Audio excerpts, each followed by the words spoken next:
สบายดีเนาะผู้ใดกำลังเซ้าหาเสื้อผ้าตัดเนาะ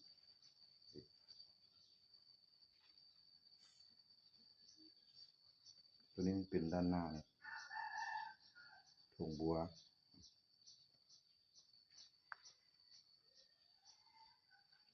ด้านหลังแยก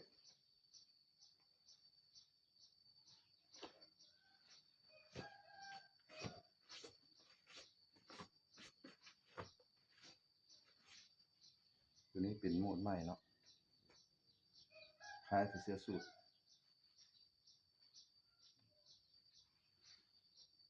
เป็นแขนบางมีดูนที่ปลายแขน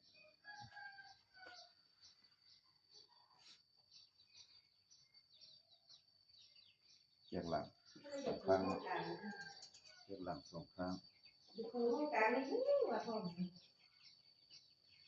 ก็อันนี้สีแดงจ้านี่นะตัวนี้เป็นโหมดเดียวกันเนาะใส่ดูมตามต้องการเด้อลูกค้าตามสร้างเอานะซะแยกหลังเนาะจะเป็นแบบเสื้อสูท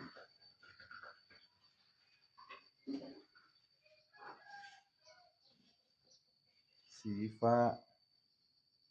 สีฟ้าทำงานเลย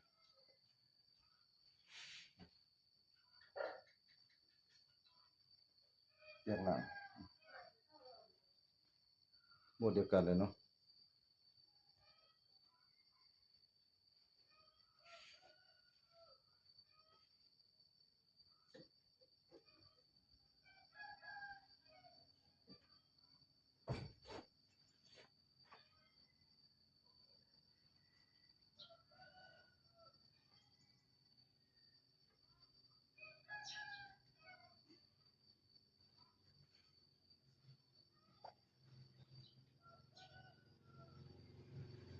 อันนี้เป็นสูตรเนาะ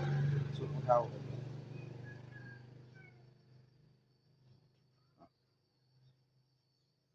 สากลเนาะมีสองสั้นเลยสองสั้น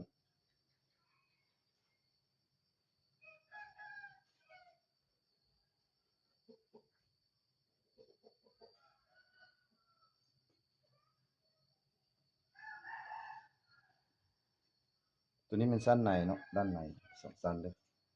ราคาเป็นกันเองบ่แพงโทรหาได้เด้อ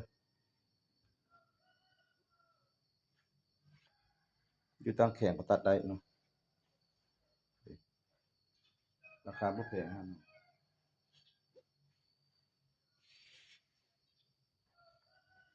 อ่ะสำนี้เนาะในการเอาแบบให้เบิ่งเนาะ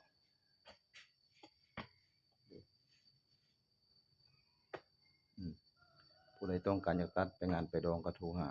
เนาะตัดทางอ่าตัดเอาเนาะ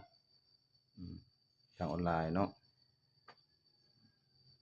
ส่วนรายละเอียดท่านถ้าผู้ใดสิตัดแล้วก็สิส่งรายละเอียดให้เนาะวิธีการแทรกการหยังนะสิแนะนำให้แทรกนำอันนั้นเลยเนาะนำทางจะเป็นทาง WhatsApp บ่หรือว่าทางอันนั้นก็ได้เนาะอืมเอาทาง WhatsApp ซะเนาะเพราะว่าเราสิอันน่ะ